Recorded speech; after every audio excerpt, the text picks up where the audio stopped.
पति पत्नी और बेबी। सुधीर अभी नहा ही रहा था कि तभी फ़ोन पर मैसेज टोन बजी। रंजना मोबाइल के पास में ही खड़ी थी। उसका ध्यान फ़ोन की तरफ गया। उसने सहज ही फ़ोन उठाकर मैसेज पढ़ा। हाय, गुड मॉर्निंग डियर। किसी बेबी का मैसेज था। रंजना सोच में पड़ जाती है कि अब यह बेबी कौन है। तब तक सुधीर भी नहाकर बाहर आ चुका था। रंजना सुधीर को किसी बेबी का मैसेज आया है बताती है। सुधीर मुस्कुरा देता है, फ़ोन उठाकर उस मैसेज का रिप्लाई करता है, hi baby, how are you, और अपने काम में लग जाता है। अब हर पल रंजना के दिमाग में यही विचार कौंधता रहता है कि यह बेबी कौन है। शाम को सुधीर घर आता है। रंजना उससे पूछती है, यह बेबी कौन है। सुधीर जवाब में सिर्फ मुस्कुरा देता है और उसे इग्नोर कर फिर से अपने काम में लग जाता है। 2-3 दिन बीत जाते हैं। उन विचारों ने अभी तक रंजना का पीछा नहीं छोड़ा था और फिर से सुधीर के मोबाइल पर एक बार फिर बेबी का मैसेज आता है, आज तो मिलोगे कि नहीं, तुम्हारी बहुत याद आ रही है। इस मैसेज ने आग में घी का काम किया। रंजना का शक और भी ज़्यादा पक्का हो गया। बीच बीच में ऐसे मैसेजेस का आदान प्रदान होता रहता था। रंजना के मन में शक की जड़ें और गहरी होती गईं। यह शक गुस्सा बनकर तब ज्वालामुखी की तरह फूट पड़ता है जब एक दिन उसे अपने पति की जेब में सिनेमा की 2 टिकटें मिलती हैं। रंजना अपने पति से बहुत झगड़ती है। सुधीर उसे समझाने की कोशिश करता है लेकिन वह कोई भी बात सुनने को तैयार नहीं है। सुधीर को भी उस पर गुस्सा आ जाता है और यह झगड़ा और भी ज़्यादा बढ़ जाता है। गुस्से में सुधीर बिना कुछ कहे घर से बाहर निकल जाता है।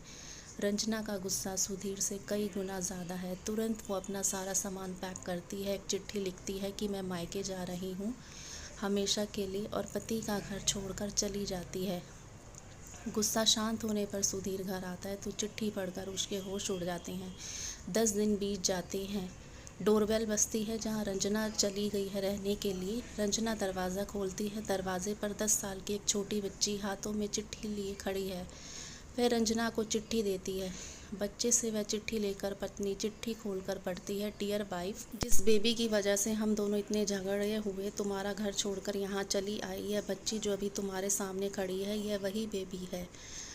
अनाथ आश्रम से मैं इसे लेके आया हूँ। तुमने बेबी के बारे में पूछा था तो मैं जानबूझकर तुम्हें नहीं बताया था। सोचा थोड़ा मजाक करता हूँ, देखता हूँ तुम कैसे रिएक्ट करती हो। लेकिन मैंने कभी यह नहीं सोचा था कि तुम्हारा शक इतना बढ़ जाएगा कि तुम घर छोड़ दोगी। हाँ, सबसे ज़रूरी बात, यह बेबी किसी और का नहीं बल्कि तुम्हारी ही बेटी है। रुको, अपने आप को संभालो और आगे की बात ध्यान से पढ़ो। हमारी शादी के 2 साल पहले की बात है। तुम अपने कॉलेज के लास्ट ईयर में थी। तुम्हारे प्रोफेसर ने नोट्स लेने के बहाने तुम्हें बुलाया और तुम्हें चाय में कोई नशीली दवा खिलाकर तुम्हारे साथ ना करने वाला काम किया। इसमें तुम्हारी कोई गलती नहीं थी, लेकिन कुदरत ने अपना काम किया। तुम प्रेग्नेंट हो गई। इस बेबी को तुम्हारे पेट में डाल दिया। जब अबॉर्शन नहीं हो सका तो तुम्हारे पिता ने 6 महीने तुम्हें घर में, तुम्हारे पापा डॉक्टर है इसलिए बिन मांगा बच्चा बड़ी आसानी से बिना किसी को कानो खान खबर इस दुनिया में आने से रुक गया। कोई प्रॉब्लम ना हो इसीलिए तुम्हारे पिता ने इस बच्चे को गांव के एक अनाथ आश्रम में छोड़ दिया। शादी के 6 सालों के बाद हमारा खुद का बच्चा ना होने का दर्द मैं समझ सकता हूँ। तुम्हें रोता हुआ देख मेरे दिल पर क्या बीती है मैं अच्छे से समझ सकता हूँ। मैंने यह बात तुम्हारे पिताजी से शेयर की थी, तब उन्होंने ही मुझे यह सुझाव दिया। यह बच्चा मतलब यही बेबी जो अब तुम्हारे सामने खड़ी है, यह वही बच्ची है। अगर अभी भी विश्वास नहीं हो रहा तो इस बच्ची के गाल का वो तिल देख लो जो शायद तुम्हें उसे आखिरी बार रोते हुए देखा होगा, या फिर अपने पिताजी से पूछ लो। जल्दी से उस बच्चे को पास में लेकर उसके गालों का तिल देखती है, उसका मन भर आता है। लेकिन अभी भी चिट्ठी बाकी है, इसीलिए वह आगे बढ़ती है। मुझे पता है अभी भी तुम्हारे मन में यही सवाल उठ रहा होगा कि यह सब मुझे कैसे पता। तुम्हें बता दूं कि यह सब तुम्हारे खुद के पिता ने ही अपने मन में उठ रहे पश्चाताप को शांत करने के लिए शादी के 1 महीने पहले ही मुझसे मिलकर सारी बात मुझे बताई थी। उन्होंने ये भी कहा था अगर मैं चाहूँ तो शादी से इनकार कर सकता हूँ। मैंने तो स्वीकार किया क्योंकि पूरी घटना में तुम्हारी कोई गलती नहीं थी। तुमने भी मुझसे बहुत प्यार किया, लेकिन तुम्हारे पिता से बेबी के बारे में जानने के बाद मैं उससे मिले बिना नहीं रह पाया। मैं बीच बीच में उससे मिलता था। उससे मिलना, उसके साथ समय बिताना मुझे अच्छा लगता था। कितनी प्यारी बच्ची बिना गलती के क्यों सज़ा भुगते, इसीलिए मैं उसे थोड़ी सी खुशी देने की कोशिश करता था।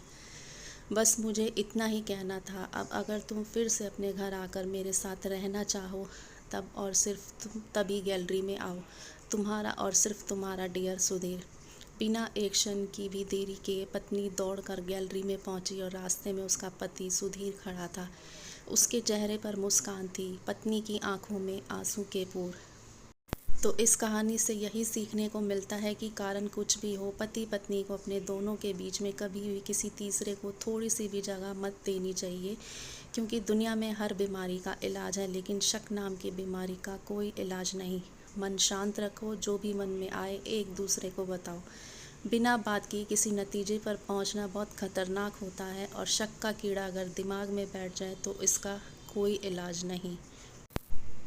तो दोस्तों, अगर आप भी मेरे इस कहानी से सहमत हैं और मेरे विचारों से सहमत हैं तो प्लीज़ इस वीडियो को ज़्यादा से ज़्यादा लाइक शेयर कीजिए और मेरे चैनल को सब्सक्राइब करना ना भूलें। धन्यवाद।